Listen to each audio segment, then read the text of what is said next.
संजय गांधी निराधार अनुदान योजनेबद्दल एक महत्त्वाची अपडेट समोर आलेली आहे। तर आता 2500 रुपये खात्यामध्ये जमा होण्यास सुरुवात झालेली आहे। लगेच खाते तपासा, जर तुमच्या खात्यामध्ये आलेले नसेल तर अशाने हा व्हिडिओ शेवटपर्यंत बघा।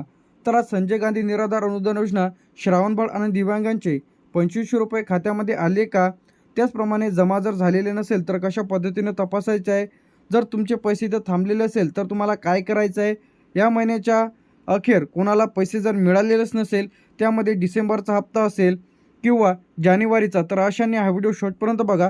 तर आज सर्वात मोठी अपडेट घेऊन आलेलो आहे। तर ज्यांच्या खात्यामध्ये पैसे अधिक आलेले नसेल, सरकारने या महिन्याचा भरणा सुरू केलेला आहे। तर अनेक लाभार्थ्यांच्या खात्यामध्ये 2500 रुपये जे की जमा होत आहे, तर DBTद्वारे पैसे पाठवले जाणार आहे। काही जिल्ह्यांमध्ये जे की 2 दिवसात पैसे इथं क्रेडिट होणार आहे, तर उर्वरित जे की 3 ते 5 दिवसात इथं जमा केले जाईल। यामध्ये जे की वृद्ध असेल, अपंग, निराधार, त्याचप्रमाणे सर्वांच्या खात्यामध्ये पैसे येणार आहे। आता या जिल्ह्यांमध्ये फक्त वाटप सुरू झालेलं आहे। तर आता कोणकोणते जिल्हे आहेत ते आपण इथं पाहणार आहोत। जर तुम्हाला पैसे मिळालेले नसेल तर तुम्हाला काय करायचं आहे, जेणेकरून तुमच्या खात्यामध्ये 24 ते 48 तासाच्या पैसे इथं येणार आहे। तर त्यासाठी सर्वप्रथम आपलं जे काही डिस्ट्रिक्टची लिस्ट आहे ते आपण इथं चेक करून घेऊ। मुंबई शहरमध्ये वाटप सुरू झालेलं आहे, मुंबई उपनगरमध्ये, ठाणेमध्ये। तर आता काही लाभार्थ्यांना इथं 1000 रुपये मिळत आहे, काही लाभार्थ्यांना इथं 1500, तर काही लाभार्थ्यांना 2500 रुपये याप्रमाणे पैसे खात्यामध्ये इथं येत आहे। तर आता पालघर, रायगड, रत्नागिरी, सिंधुदुर्ग, नाशिक, धुळे, नंदुरबार, तर या जिल्ह्यांमध्ये काय झालेलं आहे, वाटप इथं सुरू झालेलं आहे। काय आहे, हे जे वाटप आहे ते इथं सुरू झालेलं आहे। तर नंदुरबारपर्यंत आपण बघितलेलं होतं। त्यानंतर इथे आपलं जळगाव, तर आता इथं जळगावमध्ये सुद्धा वाटप सुरू झालेलं आहे। आता जळगाव झाल्याच्या नंतर आपलं इथे छत्रपती संभाजीनगर, आता छत्रपती संभाजीनगरमध्ये सुद्धा वाटप सुरू झालेलं आहे। बीडमध्ये सुद्धा वाटप सुरू झालेलं आहे।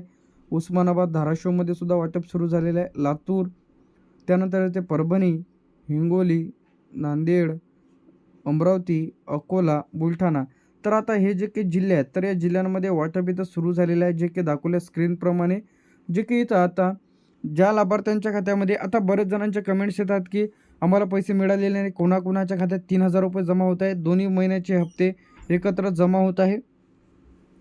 त्यानंतर इथे आपलं वाशिम, यवतमाळ, बुलढाणा आणि अकोला, तर या जिल्ह्यांमध्ये सुद्धा पैसे 2500 रुपये। तर आता बरेच जणांची कमेंट्स होती की मागं जो GR आला होता तर त्यामध्ये 1000 रुपये यांच्या निधीमध्ये वाढ करण्यात आली होती, परंतु यांच्या खात्यामध्ये अधिक पैसे जमा झालेले नसेल, तर अशाने हा व्हिडिओ शेवटपर्यंत बघा। त्यानंतर इथे आपलं नागपूर, तर आता यामध्ये नागपूरसुद्धा जिल्हा आहे, नागपूरमध्ये वाटप सुरू झालेलं आहे।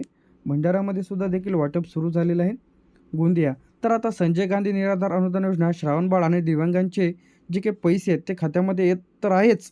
आता ज्यांना कोणाचे पैसे बंद झालेले असेल तर त्यांनी पुन्हा सुरू करता येणार आहे। नवीन फॉर्मसुद्धा सुरू झालेले आहे। त्यानंतर इथे चंद्रपूरमध्ये वाटप सुरू झालेलं आहे, गडचिरोलीमध्ये सुद्धा वाटप सुरू झालेलं आहे, पुणेमध्ये सुद्धा वाटप सुरू झालेलं आहे, सातारामध्ये सुद्धा वाटप सुरू झालेलं आहे, सांगलीमध्ये सुद्धा वाटप सुरू झालेलं आहे, कोल्हापूरमध्ये सुद्धा वाटप सुरू झालेलं आहे, सोलापूरमध्ये सुद्धा वाटप सुरू झालेलं आहे, नाशिक आणि अहमदनगर, तर या जिल्ह्यांमध्ये देखील, या 36 जिल्ह्यांमध्ये काय झालेलं आहे, 36 जिल्ह्यांमध्ये पैसे खात्यामध्ये इथं येत आहे। काय येत आहे, खात्यामध्ये पैसे इथं येत आहे। तर लगेच तुम्ही तुमचं खातं तपासा। तर आता कोणाला मिळत आहे, तर यामध्ये संजय गांधी निराधार अनुदान योजनेचे पैसे जे आहे ते निराधार व्यक्तींना, विधवा महिलांना, 40% जास्त अपंग असणाऱ्यांना, अनाथ मुलांना, अत्यंत गरजू कुटुंबांना, प्रत्येक लाभार्थ्यांच्या खात्यामध्ये 1000 ते 2500 रुपये, मी पहिले सांगितलं होतं की काही जणांच्या खात्यामध्ये 1000, काही जणांच्या खात्यामध्ये 1500, काही जणांच्या खात्यामध्ये 2500, तर काही जणांच्या खात्यामध्ये थेट 3000 रुपये इथं जमा होत आहे।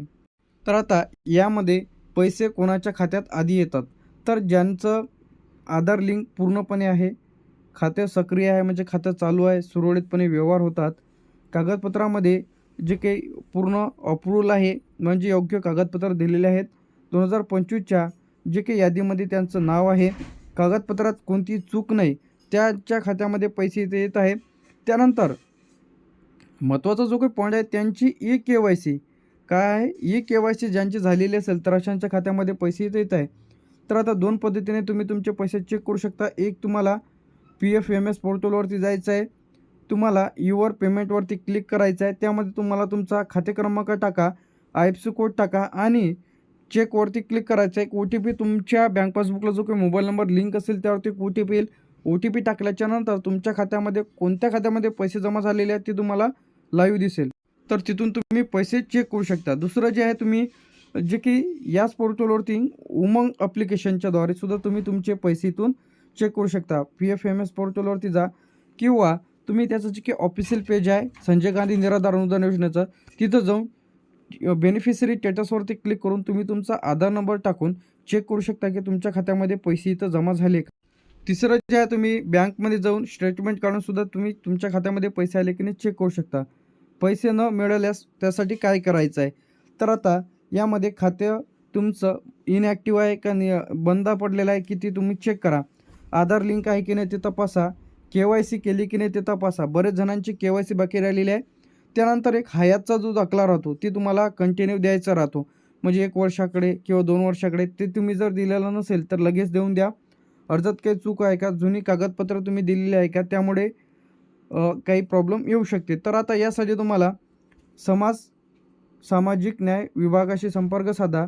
तहसील कार्यालयामध्ये जाऊन तुम्ही तुमचा अर्ज तपासून घ्या. काही त्रुटी वगैरे असेल तर दूर करून घ्या.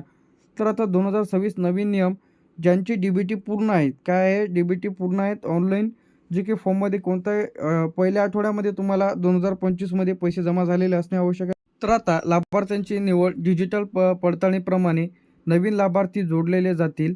तर अशांना पैसे उशिरा मिळतील. आता ज्यांचे नवीन अर्ज इथं आले होते तर अशांसाठी पैसे थांबण्याची खरी कारणे म्हणजे कोणकोणती असू शकतात, तर यामध्ये आधार लिंक नसणे. तर आता बरेच जणांचे पैसे का थांबतात, आधार लिंक नसते. तर सर्वांनी DBT लिंक करून घ्यायची आहे बँकमध्ये जाऊन. खाते इनॲक्टिव्ह असणे, म्हणजे बरेच दिवसांपासून 5-6 महिन्यापासून जर व्यवहार केलेला नसेल तर तुमचं खातं इनॲक्टिव्ह म्हणजे निष्क्रिय केले जाते. तर अशाने लगेच तुम्ही तुमचं खातं ॲक्टिव्ह करून घ्या. नावामध्ये बदल, तर आधार कार्डवर तुमचं नाव वेगळं राहते आणि बँक खात्यावर वेगळं राहते. अशामुळे तुमची DBT इथं रिजेक्ट होते. तर अशांनी दोन्हीवरचं नाव बरोबर करून घ्यायचं आहे. अर्जाची पडताळणी, तर आता काही वेळेस चुकीची माहिती तुम्ही भरता त्यामुळे तुमची जी काही फॉर्म आहे तिथं रिजेक्ट केला जातो किंवा पेंडिंगमध्ये टाकला जातो. त्यानंतर जे ते आपलं यामध्ये डुप्लिकेट बेनिफिशरी यादी, तर आता घरातील एकच लाभार्थी मंजूर केला जातो. तर आता काही वेळा एकच व्यक्ती 2-3 वेळेस अर्ज सादर करतो, त्यामुळे त्यांचा अर्ज इथं रिजेक्ट केला जातो. त्यामध्ये तुम्हाला लगेच चेक करून घ्या की तुमच्या खात्यामध्ये आता 1000 रुपये जमा झाले की 1500 रुपये की 2500 किंवा 3000. तर याप्रमाणे पैसे खात्यामध्ये संजय गांधी निराधार अनुदान योजना, श्रावण बाळ आणि दिव्यांगांचे पैसे खात्यामध्ये येत आहे. लगेच खाते तपासा की खात्यामध्ये आले की